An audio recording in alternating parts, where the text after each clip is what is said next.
Hi, I'm Dr. Bradshaw, Wilmington Functional Medicine, and today we're going to go over the instructions on how to properly do a Dr. Data Salivary Hormone test. So, you should have this box with you. Now take a quick peek and make sure that on the side of the box here, it does say salivary hormone. We have fantastic staff here. However, it's possible they could have sent you the wrong link. So let's make sure we do the correct directions for the correct test. So just take a look. If it says salivary hormone, we're good. Let's go through the contents of this box. Take the little lip out, open it up, and we're going to have, the first thing is going to be the shipment bag kind of stuck in there. That's what we're going to ship off the sample in, okay, and the label that goes on it, we're going to set that aside for now. We'll come back to that. Next, you will see a requisition form, and it's kind of looks like this, got some highlighted on it, which we've done for you, and a questionnaire. All right, you're going to have to fill out both of those. So let's just do that right now while I got it open. There's a front side to this, and there's a back side. The back side's already been X'd out. You don't have to worry about that. On the front side, the only part that's highlighted, you have to worry about. Okay, so there's a box right here where you will write down your collection information, and you will also write down your patient information right here. And that's it. Very easy to fill out, okay?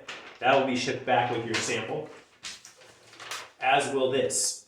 And so this form, you're gonna write your first name, middle initial, last name, and your date of birth on the top here. And this just basically asks you questions about your condition, your past medical history, and some things like that. So you're going to fill all this out. There's a little section here for the lab. Don't fill out that box, but everything else here and everything on the back you need to fill out, okay? So make sure you do complete that. Without that, the test is incomplete. You won't be able to get the right results. All right, so take care of that. Now, let's get into the rest of the box. Instruction booklet, we'll go over that in a second. And inside here is a little white styrofoam box.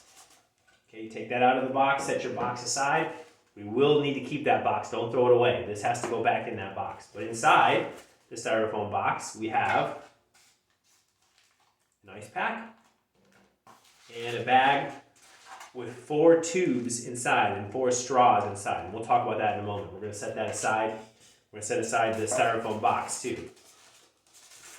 This is critical. And if my staff did not tell you this already, when you got home, you should have taken this ice pack and frozen it right away. If you haven't, then go ahead and do this thing first before you do anything else. Go freeze this. It might take a couple hours before it's finally fully frozen. You're not going to do anything with this test until this is fully frozen, because you're going to put this into the styrofoam box with your saliva samples, and it's all going to stay nice and cold while it gets shipped to where it needs to go.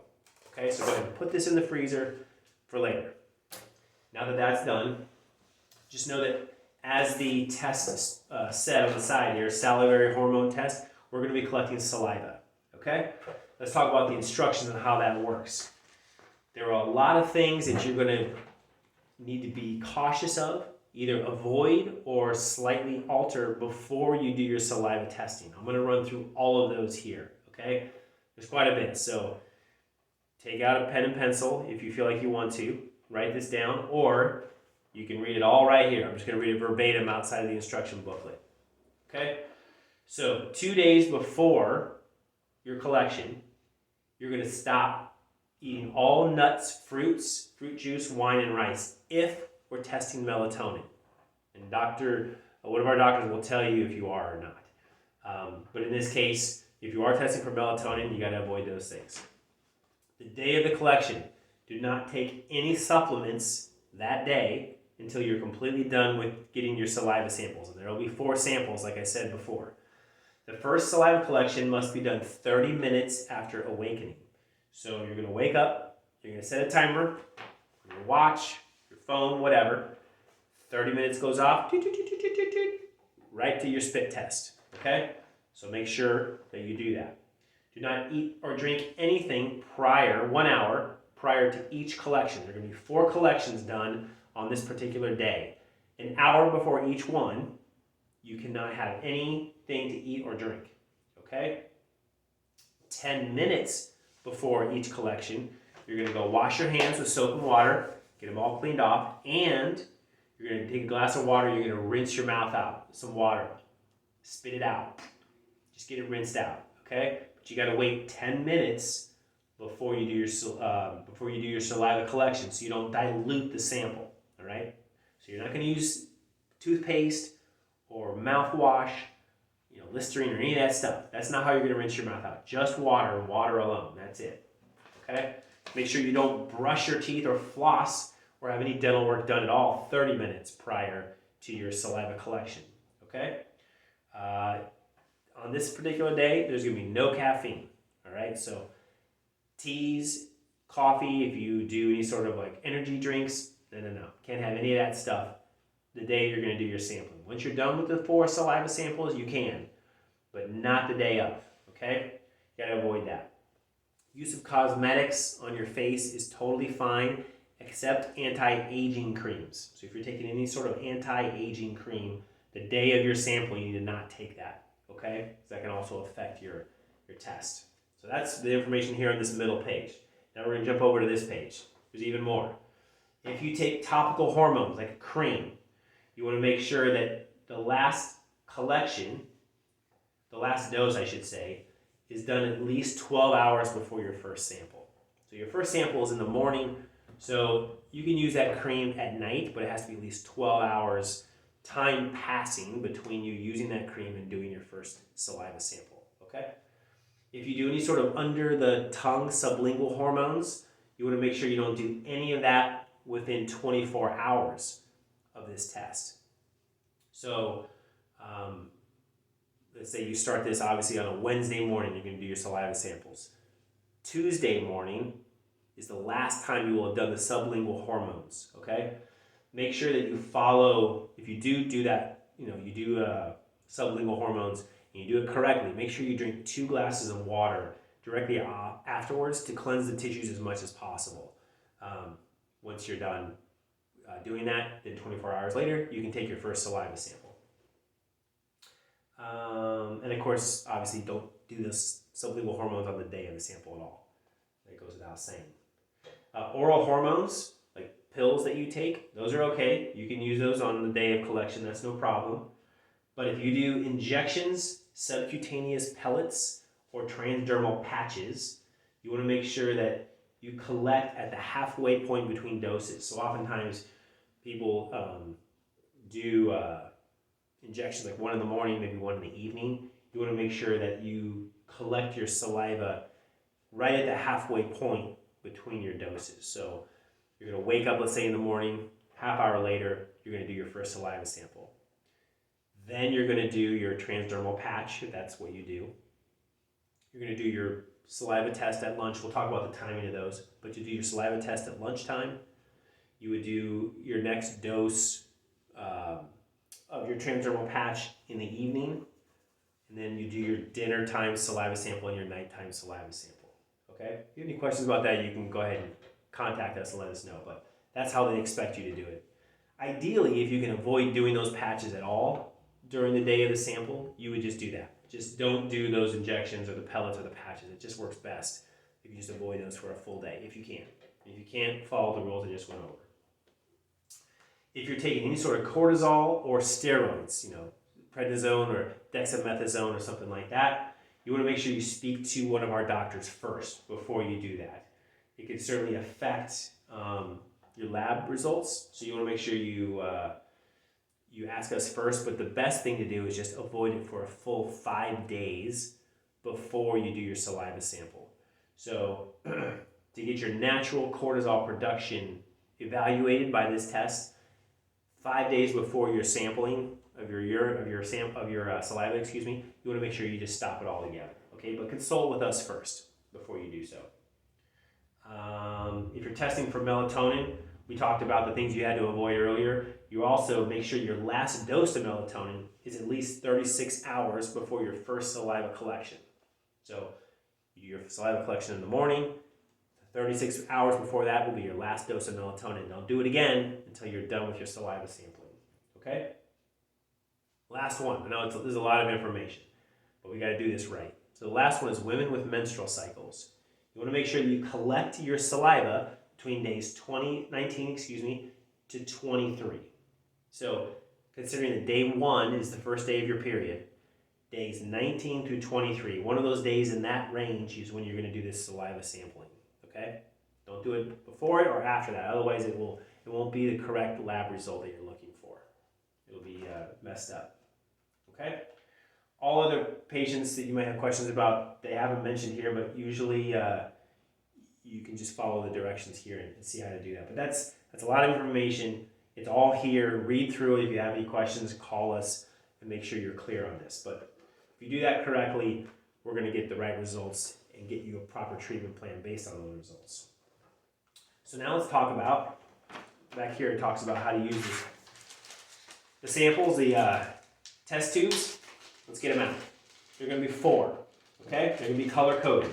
They're going to be pink, they're going to be green, orange, and blue.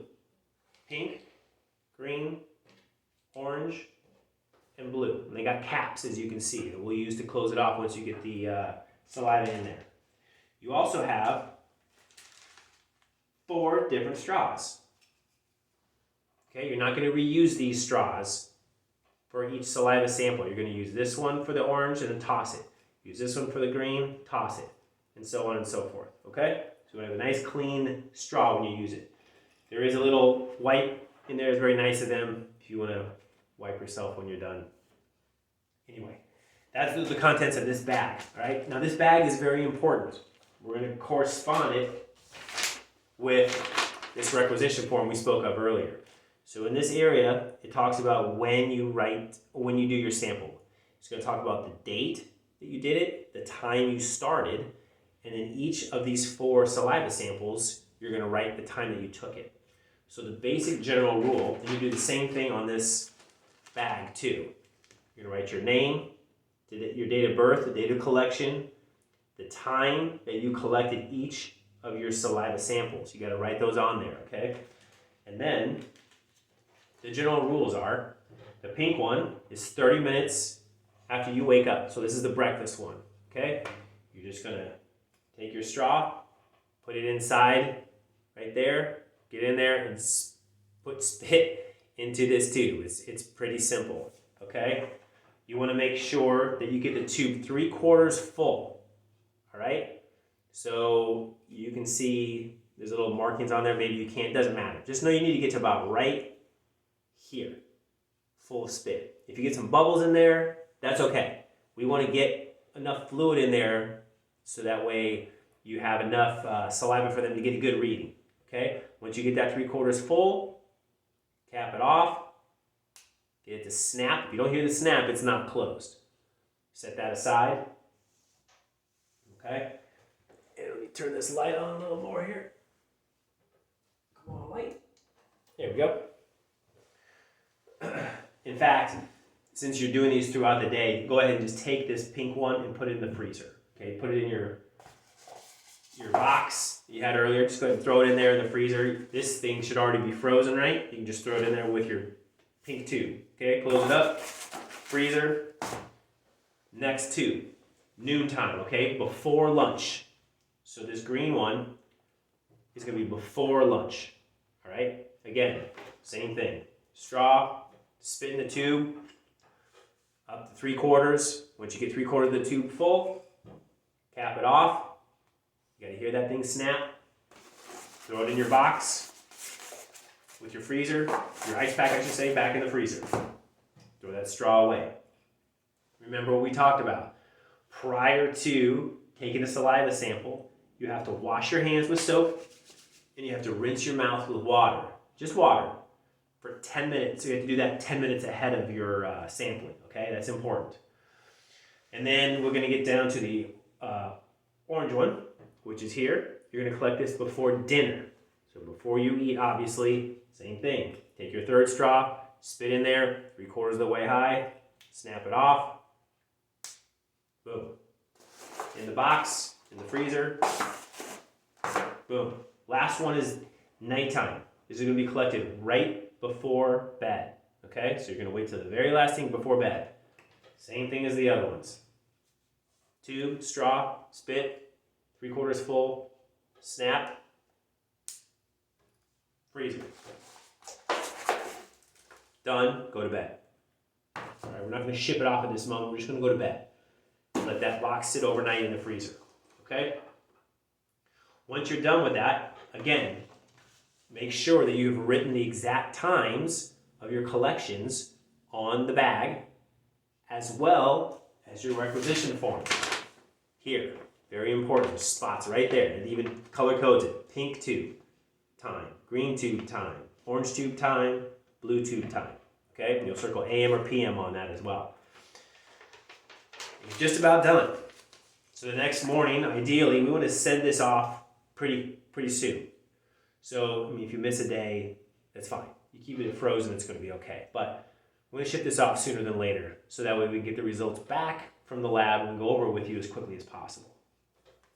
The FedEx picks up on Monday through Saturday, but the lab will not receive it on a Sunday. So it's best not to ship it off on a Saturday, best to ship it off between Monday through Friday. If it goes overnight, it ends up at the lab on a Saturday, no problem. But if it ends up on a Sunday, that's going to be a problem. So Monday through Friday, ship it out, okay? So we're going to take our box. Let's make sure we got all that.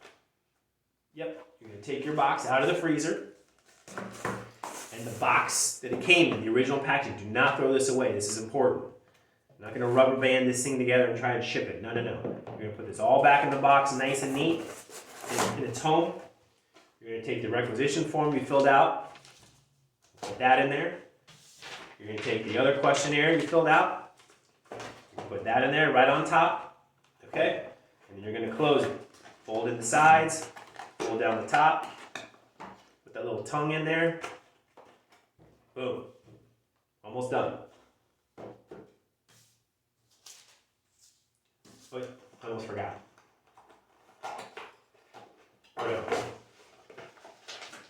Important that not only are the tubes frozen, but you want to make sure that you put those tubes in the bag that we filled out. I almost forgot. So before you close it up, just take those tubes, put them in the bag so they don't get lost, they don't get cracked or damaged. It's easier for the lab to handle them when they come in. So make sure you do put those tubes in the bag. Then back in with the freezer or the ice pack. Then back in the box. Then your 2 questionnaires. Close the box. My apologies. Okay. Last thing, we're just going to put this into the FedEx bag. So open it up on one end. And slide this in.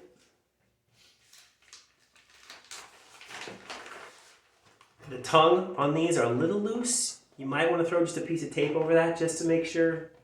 I haven't seen that happen before, but every time I close that up and think about a patient mailing this off, I'm like, it could be a little tighter connection there. I might put a piece of tape on it just in case. Anyway, into the bag we go. There's a little plastic strip right here. Peel that off. This will then stick together. You're good. The last thing is a bullseye right on here. The return address label will go right on there. Let's talk about that for just one moment. Make sure you do it right. So on here, you've got the actual return address label, okay? You want to make sure that you take on the side, kind of folds in right there, you're going to take and peel off that little sticker. It's very thin, it just peels off right there. I recommend you put that on the front part of your instruction booklet, okay? That's the only thing you really have left. Put that right on there, just so you have record of it. And then you're going to put that label, peel the whole big remaining label, peel that off, put that billable stamp right there on the bullseye. Bam. Done. Don't mess with this return release signature, all that mess below the barcode. Don't mess with that. That'll just screw things up. Okay? And that's it. You're done. Your saliva test is complete. It's sent off. We usually get it back within 2 to 3 weeks from the lab, which is why it's important for you to get that sent off the sooner the better. Okay? We get the results back. We'll go over them with you and get a game plan for you. Hope that helped.